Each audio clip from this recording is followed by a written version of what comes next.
Vous savez, on a toujours tendance à dire que la patience est une vertu. Tout le monde connaît cette phrase d'ailleurs.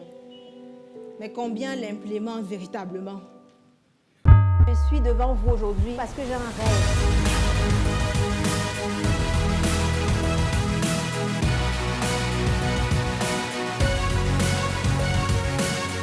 Je veux pouvoir vous aider à atteindre vos objectifs. Dans la vie, quand on a des objectifs, on va devoir faire face à de l'adversité, à des difficultés, à des échecs. Il y a des jours avec, il y a des jours sans. Il y a des jours où vous êtes en haut, des jours où ça ne va pas.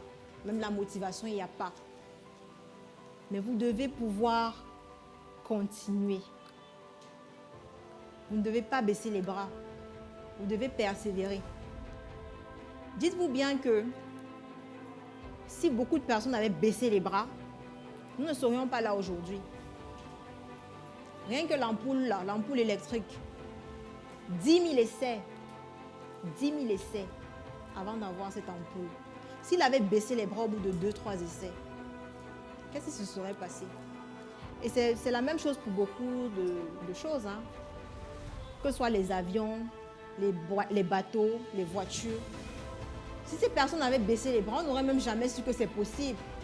Je suis sûre que si on revient 1000 ans avant et on leur dit aujourd'hui on a des avions, ils vont dire mais ça sort d'où?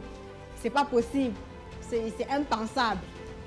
Mais il y a des personnes qui ont eu des idées, elles ont cru en leurs idées, elles ont travaillé pour que cela se réalise. Et vous devez faire la même chose. Vous allez être confrontés, hein, ça c'est clair. Ce n'est facile pour personne. Vraiment. Il y a toujours des difficultés. Quand j'ai mis ma boîte de produits cosmétiques naturels et bio, j'ai rencontré tellement de difficultés. Même dans la préparation des produits, combien de tests j'ai fait avant d'avoir la bonne crème. La crème que le client, quand il voit ta crème, elle te dit non, vraiment ta crème est magnifique. Ta crème fait des choses à mes cheveux. Combien d'essais? J'ai des clientes qui peuvent vous dire, quand ils ont acheté mon produit, 3-4 mois plus tard, ce n'était plus utilisable. Pourquoi? Parce que je n'avais pas encore la bonne méthode pour conserver ces produits. Et qu'est-ce que j'ai dû faire? J'ai persévéré. J'ai cherché à comprendre. Je me suis formée. J'ai passé des nuits blanches même. Ça dit, tu dors, ton cerveau en train de réfléchir que mince, la crème là, c'est même quel conservateur. Vraiment, je vous assure. Et tu testes encore et encore. Et tu mets en stabilisation. Ça prend combien de temps? Est-ce que ça se gâte? Est-ce que ça ne se gâte pas? Qu'est-ce que ça fait aux cheveux? Avant de pouvoir proposer le produit là, qui est bon pour tout le monde. Donc ne lâchez pas. J'aime bien l'exemple de Coca-Cola. Vous savez, la première année de Coca-Cola, ils ont vendu une bouteille. Sérieux, une bouteille. Première année. Aujourd'hui, Coca-Cola est où? Coca-Cola, c'est une firme multinationale. C'est partout dans le monde. Si le monsieur avait dit, gars, une bouteille, dont moi je passe mon temps à élaborer une formule, je crée une boisson, je vends une bouteille, même si c'est le follet que tu fais, tu vas dire non, j'arrête. Je laisse tomber. Mais il ne s'est pas découragé. Et dites-vous qu'une bouteille avait bien des pertes parce qu'il n'a pas produit une seule la première année, bien évidemment. Il y avait tellement de pertes. Mais il a persévéré, il a cru en son projet, il est allé loin. Et ils sont plusieurs ainsi. Les grands athlètes qu'on voit aujourd'hui, Usain Bolt, Rafael Nadal, Federer et tous les autres, les auteurs, J.K. Rowling, ce sont des personnes qui ont connu des échecs, les amis. Ce n'est facile pour personne, ce n'est pas pour vous que c'est difficile. Et laissez-moi vous dire une chose. Plus vous avez des objectifs ambitieux, plus vous allez faire face à l'adversité. Plus ça sera difficile d'atteindre votre objectif.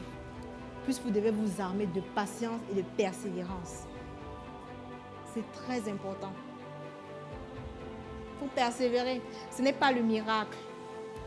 Ce n'est pas le miracle. C'est faisable. Vous devez croire en vous. Vous avez le potentiel. Il faut que vous le sachiez. Vous avez le potentiel. Vous avez toutes les ressources.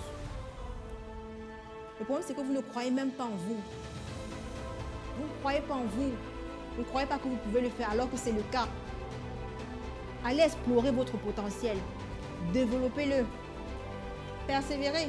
S'il faut que vous appreniez quelque chose de nouveau pour vous améliorer, ça c'est très important. Parce que des fois, pour atteindre un objectif, on a besoin de faire un travail sur soi, de s'améliorer, d'apprendre, de se former. N'hésitez pas à le faire. Il n'est jamais trop tard pour se former. Il n'est jamais trop tard pour se former. Je connais des dames qui, à 50 ans, décident de lancer leur boîte. Elles décident de suivre des formations et de passer à leur compte. Certains vont dire 50 ans, c'est tard. Vraiment, tout est dans votre vision de la vie. Il n'est jamais trop tard. Le temps que vous êtes en train de perdre là, vous ne commencez pas aujourd'hui. Le succès, vous allez le connaître si vous commencez aujourd'hui. Vous allez connaître un jour plus tôt que si vous commencez demain. Ce sera difficile, certes, mais il faut persévérer, les amis. Et je vais vous laisser aujourd'hui avec une citation que j'aime beaucoup concernant les obstacles. Elle est de Horace Mann. Il a dit que le succès, c'est essentiellement deux choses. C'est s'y mettre et persévérer. Je veux que vous reteniez ça aujourd'hui. C'est essentiellement ça. C'est débuter. Parce que ce n'est même pas le talent. Hein. Il y a des personnes qui n'ont pas grand talent, mais parce qu'elles persévèrent, elles savent où elles vont, elles savent où elles veulent arriver. Elles travaillent tous les jours pour y arriver. Elles finissent par y arriver. Comme on dit, il y a plus de persévérance que de talent dans les réussites. Et c'est ça. Il y a des personnes talentueuses, mais qui, parce qu'elles ne persévèrent pas, elles ne sont pas patientes, elles ne feront jamais rien. Le talent sera mis à la poubelle, tout simplement. Aujourd'hui, je veux que vous puissiez vous dire que vos obstacles, tout ce qu'on a vu comme obstacle et tout ce que vous pouvez certainement avoir d'autres comme obstacles qui vous retiennent, qui vous empêchent d'être la personne que vous voulez, ces obstacles-là sont soit grands, soit petits, selon que vous-même vous êtes soit grand, soit petit. C'est à vous de décider. Est-ce que l'obstacle est plus grand que vous ou est-ce que vous êtes plus grand que vos obstacles? Merci pour votre attention.